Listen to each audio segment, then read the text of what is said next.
नमस्कार दोस्तों, जब कभी आपके घर पर घरेलू हिंसा संरक्षण अधिनियम जो महिलाओं के लिए बनाया गया है उसके तहत जब कोई केस करे और घर पे नोटिस है घरेलू हिंसा 12 DB एक्ट के लिए घर पे अगर नोटिस आए, समन आए कोर्ट से, तब आपको क्या करना है, बहुत गौर से सुनिएगा। इसमें पूरे वीडियो में आपको ये बताने वाला हूँ। बहुत ही इंटरेस्टिंग टॉपिक है आपका कि अगर आपकी पत्नी या कोई भी महिला आपके लिए घरेलू हिंसा का केस कर दे कोर्ट में और कोर्ट से नोटिस आए, तो आपको सबसे पहले क्या करना है। सबसे पहले आपको कोर्ट जाना है। कोर्ट जाने के बाद आप कॉपी की मांग करनी है कि मुझे कॉपी चाहिए। आपके लिए केस किया गया है, आपको परेशान करने के लिए केस किया गया है, तो इतना आवश्यक नहीं है कि आप तुरंत जाते ही अपने केस को शुरू कर दें। जितना हो सके उतना आप केस को लिंगर ऑन करिए, आप थोड़ा लंबा करिए इसको। इसके लिए आप वहाँ पे जाइए, कॉपी की डिमांड करिए कि मुझे कॉपी नहीं मिली, मुझे एक कॉपी। हालांकि आपके घर पे कॉपी आती है कोर्ट से, लेकिन फिर भी आप एक कॉपी की मांग कोर्ट से कर सकते हैं। कॉपी की डिमांड कीजिए, कॉपी रिसीव करिए और उसके बाद नेक्स्ट डेट पे आप जाइए। आप फिर से प्रयास करिए कि आप डेट लीजिए, और अगर डेट नहीं मिलता है तो कोई बात नहीं, आप उसमें WS फाइल कीजिए। जवाब में क्या करना है कि जो आपकी पत्नी ने मुकदमे में लिखा है, जो आपके ऊपर आरोप प्रत्यारोप लगाए हैं, उसके उत्तर में आपको अपना ही जवाब फाइल करना होता है। आपके वकील साहब फाइल करेंगे, उसको बोलते हैं WS। उसको आप फाइल करवाइए। उसको फाइल करने के बाद फिर एक डेट और लगेगी। उस डेट पर क्या होगा, उस डेट पर आपके वकील साहब, मतलब लड़की के वकील साहब और लड़के के वकील साहब, दोनों कोर्ट में बहस करेंगे। बहस किस विषय पे करेंगे, आर्गूमेंट किस विषय पे होगी, एंट्रिम खर्चे बांधने के लिए, एंट्रिम एक्सपेंस पत्नी को पति की तरफ से देने के लिए। नहीं समझे आप? मतलब WS फाइल हो गया।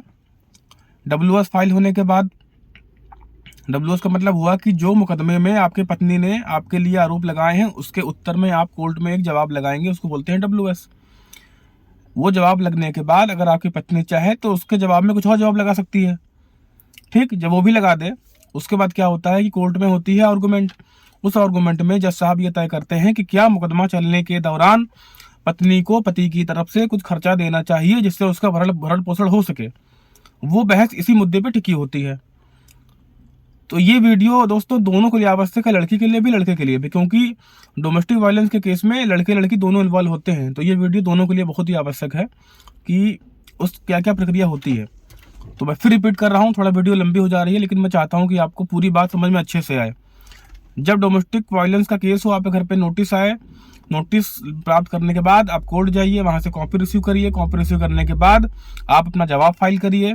जवाब किसका फाइल करना है ये भी सुन लीजिए। जो पत्नी अपने केस में कह करके कोर्ट में आई है, जो आपके ऊपर आरोप लगाई है, जब आप कॉपी ले जाएंगे ना तो उसमें पूरा लिखा होगा, तो उसी के line by line reply, para by reply करना है आपको कि ऐसा नहीं ऐसा था, ऐसा अपनी सफाई देनी है कोर्ट में, मतलब हस्बैंड को। उसके बाद अगर पत्नी चाहे तो उस सफाई के जवाब में कुछ और कोर्ट में दाखिल कर सकती है। ठीक, उसके बाद दूसरा मामला आता है एंट्रिम कंपनसेशन की, क्यों ना पत्नी को पति की तरफ से महीने का कुछ खर्चा दिया जाए ड्यूरिंग पेंडेंसी केस। जब तक ये केस कोर्ट में चल रहा है घरेलू हिंसा का, तब तक पत्नी को पति की तरफ से क्यों ना कुछ खर्चा दिया जाए। इसी मुद्दे पे दोनों लोग बहस करते हैं। अगर बहस में कोई दम हुआ, अच्छा खासा बहस हुआ, तो खर्चा फिर नहीं बनता है, उसको एंट्रिम कंपनसेशन नहीं बनता है। नहीं तो होता क्या है, जो वकील अच्छी बहस नहीं करते हैं, कोर्ट में अच्छे से काम नहीं करते हैं लड़के की तरफ से, तो लड़के को केस चलने के दौरान महीना महीना खर्चा देना पड़ता है। ये हो गया दूसरा स्टेज। अब आपको इसके बाद क्या होगा, तीसरे में होती है एविडेंस की स्टेज होती है, एविडेंस। अब कोर्ट में लड़की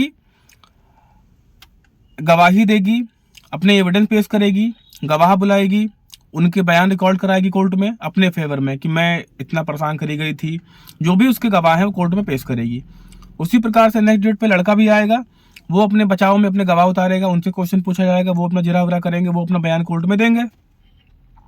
ठीक, उनके बयान रिकॉर्ड करवाएगी। यहाँ पे हो गए, दोनों को बयान रिकॉर्ड हो गए। अब चौथा स्टेज आता है फाइनल आर्गूमेंट का।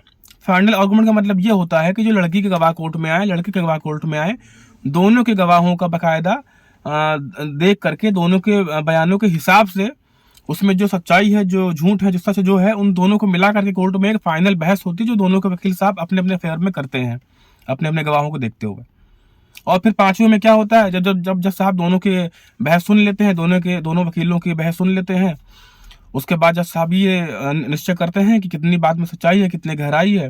फिर वो सारे गवाहों को, लड़की के गवाहों को चेक करते हैं, इसने क्या बयान दिया था, लड़के के गवाहों को चेक करते हैं, किसने क्या बयान दिया था, सबको देखते हैं ठीक ठाक, और देखने के बाद वो अपना फाइनल जजमेंट पेश करते हैं।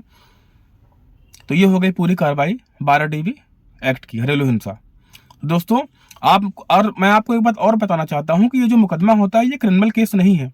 जब कभी भी घर पे नोटिस आए तो आप परेशान ना होइए कि हमको कोर्ट जाना पड़ेगा, जमानत करानी पड़ेगी, कोर्ट जाएंगे तो वहाँ बैठा लिए जाएंगे, ऐसा कुछ नहीं है। ये सिविल नेचर का केस है, ना ही आपको इसमें जमानत करानी होती है, ना ही कोर्ट में कोई सिक्योरिटी बॉन्ड पेश करना होता है, ना ही इसमें पुलिस आपको अरेस्ट कर सकती है। ठीक है, तो आशा है कि इस वीडियो से आपको बहुत कुछ बात समझ में आई होगी। नहीं समझ में आ रही है तो आप हमको फ़ोन कर सकते हैं। हालांकि हमसे फ़ोन पे बात करने के लिए आपको कुछ पेमेंट करना पड़ता है, जो कि मेरे स्क्रीन पे लिख के आ रहा है। चलिए, बहुत बहुत धन्यवाद, थैंक यू, नमस्कार।